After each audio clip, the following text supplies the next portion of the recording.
September 1 din yata yung first hearing natin ng DBCC. Baka naman pwedeng pagsalasihin natin yung petsa kasi parehong gusto nating mag-attend do sa dalawang all too important hearings.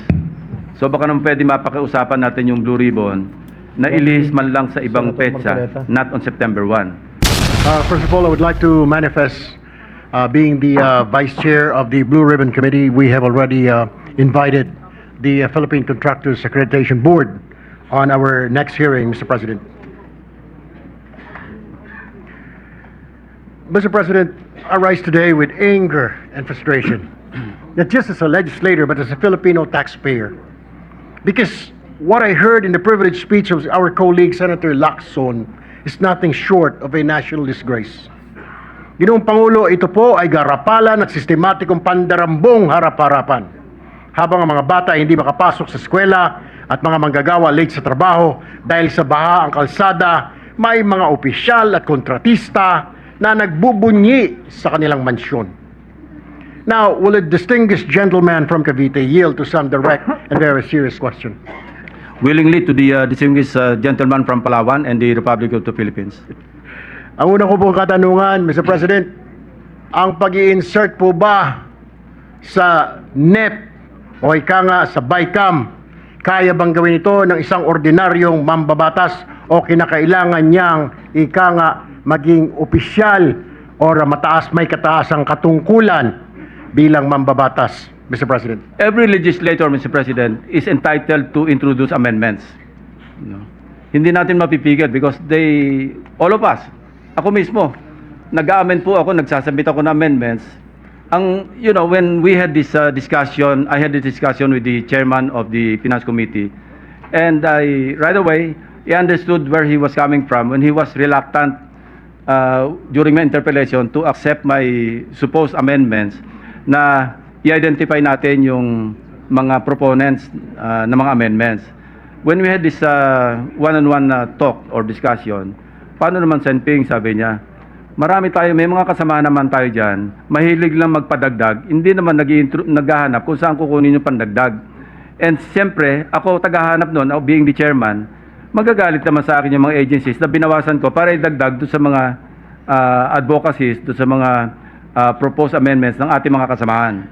And that's the reason why I counter-proposed to him na okay, accepted, pero baka pwedeng, pag nakita ko may umusbong sa isang agency, pwede ko bang tanungin sa iyo kung sino yung responsible na nagpadagdag sa isang agency? And he agreed. And that was good enough for me because I thought at the time that the outcome would be the same. Na ang importante, Mr. President, if something goes wrong with the implementation of the project at na-trace back natin do sa legislator, congressman man o senador, na siya yung nag-propose, somehow, meron siyang shared responsibility to see to it that the implementation of the project na dinagdagan niya ng pondo, maayos. But, if we don't have the mechanism to identify or to backtrack and trace back to the proponent or proponents of the amendments, then, wala, malakas ang loob. Imagine, Mr. President, punta tayo sa Nauhan, Oriental Mindoro. Kitang-kita na natin. Hindi ko nga binanggit yung pangalan niya because I didn't want to mention any name of any legislator. But, initially, when I was discussing with my staff, sabi ko, i-blur na lang natin yung pangalan. Kasi nag-iisa yung mame-mention. But the day before I delivered the speech, sabi ko, teka muna, bakit ba tayo magko-cover up sa kanya? Siya naman ang umaamin. Nakalagay, funded by his office. Tapos nakalagay doon, congressional allocation, accomplishment report. And then when he was interviewed on the same day or the following day after my privilege speech, wala akong alam dyan. But I also pointed out in my privilege speech na sa NEP, 810 million lang yung nandun eh. Pero nangyari, pagdating ng GAA, naging 1.9 billion. So, sino ngayon nagpasok ng 1.1 billion? Worse, Mr. President, hindi pa sa regular budget kinuha. Kinuha niya from the Special Purpose Fund, from the unprogrammed appropriations, which is under the Special Purpose Fund. How can you, ngayon lang ako nakarinig na from the regular budget, nag-realign papunta sa unprogrammed appropriations and vice versa. Hindi po nangyayari because yung regular budget, ito yung items in the GAA na talagang ito yung nakakalat sa mga implementing agencies. Now, ang program appropriations under the Special Purpose Fund, ang tawag po dito, standby fund, augmentation. Pag kinapos ang pera sa regular budget, huhugot doon sa program appropriations. And there are requirements. Hindi ganun kasimple. Kailangan merong excess revenue collection or merong bagong revenue measure o kaya may approved loan. Napakahirap pong i-access. Kaya this will be one of the questions that I will raise before the DBCC to ask DBM paano na nakapag-allocate, nakapag-release ng SARO sa isang proyekto na hinugot yung pera from the program fund. Marami po tayong dapat i-correct, Mr. President, kasi ang pagkaalam ko sa budget natin, tatlo po yan eh. Regular budget, special purpose fund, and automatic appropriations. Now, when will we stop? Baka mamaya pati automatic appropriations i-realign na rin. Okay. Mr. President, sa inyong pong nakaraan na privilege speech, nabanggit po ninyo ang paggamit nga ng unprogrammed funds for flood control projects. Maaari niyo po bang ipaliwanag, for the record, paano itong mga pondo na ito na na-access at nagagamit despite their nature as one program, Mr. President? Hindi ko pa may papaliwanag yan kasi mahirap kong gawin yan eh. Ang pwede magpaliwanag dyan, DBM, paano na-access yung unprogrammed appropriations para i-allocate sa flood control project. Ang masama, substandard pa. Sa inyo pong research, Mr. President, were there instances where unprogrammed funds used to finance projects that turn out to be anomalous, incomplete, or even non-existent? Yes, Mr. President. Doon nga, sa case study namin sa Oriental Mindoro, yung 1.1 billion na nanggaling sa unprogrammed appropriations, yung iba doon nahugot para gawin yung isang proyekto na substandard. Kaya nga tigas ng katatanggi yung congressman eh, na hindi akin yan. After owning up, no, by way of billboards, banners, even on Facebook, na siya mismo yung nag-post, na ako yung nag-allocate, talagang ano, sabi ko nga, mapag-angking congressman. Now, it's very easy to deny na siya yung responsible sa realignment or sa insertion because hindi mo matitrace eh, walang record. Sa House kasi, di ba, sabi nga ni Congressman Toby Tiangco, small committee. No? Isasabit sa small committee, and then, bahala na. Wala nakakaalam. Walang record. Even in our case, in the Senate, di ba, ang practice natin, magko-caucus tayo, and then the chairman or chairperson will just ask the individual members, magsabit na kayo ng individual amendments.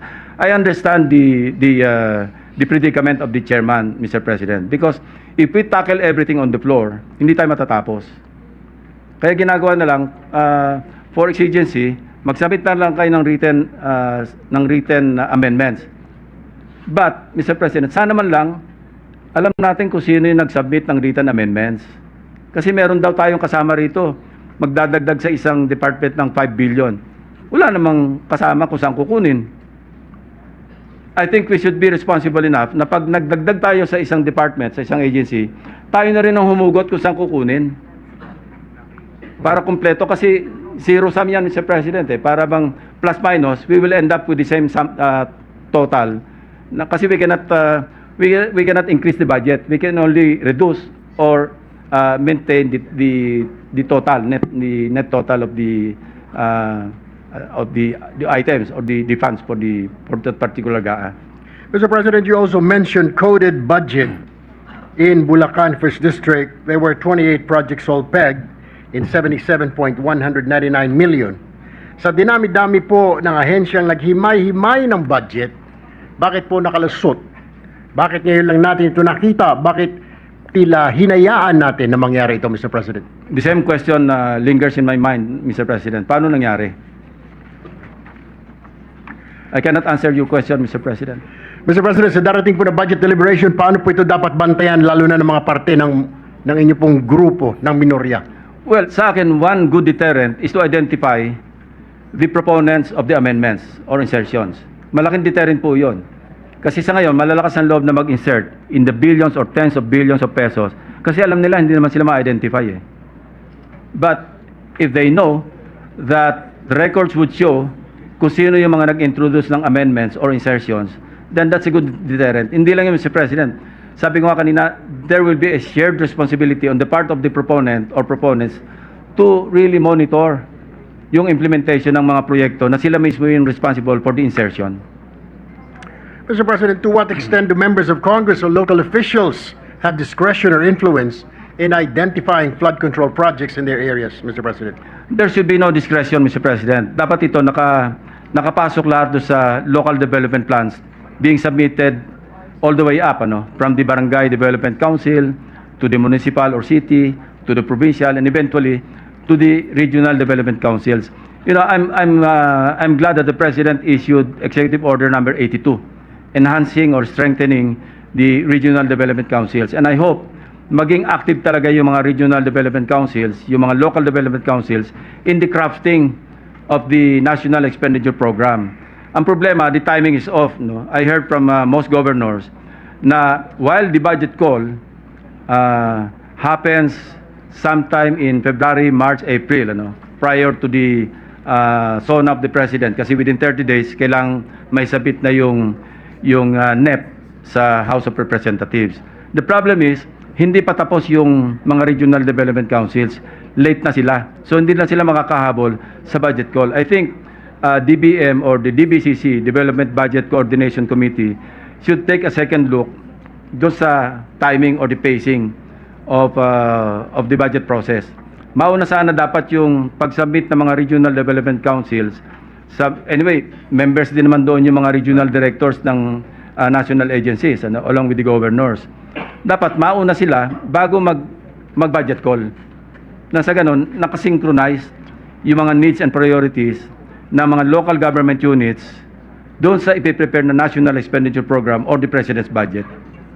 Pangulo, nabanggit din po ninyo sa inyong nakaraang privilege speech na may mga contractors tulad ng Darcy and Anna Builders, Wawaw Builders, that are repeatedly implicated in fake or recycled projects that are so-called ghost or guni-guni projects. Bakit po nangyayari ito? Ano po ba, meron po bang pamamaraan, Mr. President, na maiwasan na ito sa susunod, na ito po'y matanggalan na lisensya, na ito po'y makasuhan para hindi na po umulit pa? Rightly so, Mr. President. We really should run after these people, But, of course, we also have to rectify yung mga flaws sa ating sistema sa gobyerno rin. Because it is the PICAB that issues accreditation. Even to agencies na nabanggit na nga ni Minority Leader kanina, na may kaso na sa Court of Tax Appeals, nire-renew pa yung accreditation. Tapos single A lang yung ang categorization, bibigyan mo ng pagkalakalaking proyekto. So these are things that we should tackle when the Blue Ribbon Committee resumes its next hearing. We should raise this issue with PICAB, with DPWH, with all the agencies that should clarify these matters. Mr. President, I have last two questions. Would the good gentleman, the former chief of the Philippine National Police, that the existing or that the specific gaps or loopholes in the current accountability chain from project design to fund release to monitoring allow corruption and inefficiency to persist unchecked? We should not allow, Mr. President. And we have this mandate of oversight, because pag nagpasa tayo ng batas, our duty doesn't stop there. We should monitor, we should exercise our oversight function as members of the Senate, as members of Congress, to see to it that the law that we passed are properly implemented. In this case, the General Appropriations Act. Mr. President, would you agree to have an independent third-party inspection of projects to detect ghost projects or substandard construction in real time? Kasi po, may sabwatan ang DPWH at ang COA. So, sang-ayon po ba kayo na magkaroon ng third-party inspection? Sang-ayon po ako, Mr. President. Distinguished gentleman from Palawan. Regarding calls for independent audit investigation, would you support including local community-led monitoring or citizen reporting platforms to add another layer of oversight, Mr. President? I agree, Mr. President. Finally po, Mr. President, would you happen to know ang contractor na kamag-anak po ng isang COA official or other government agencies? Alam po natin lahat yan, Mr. President. Maraming salamat po, Mr. President. Now I yield the floor. Thank you. Thank you, Mr. President.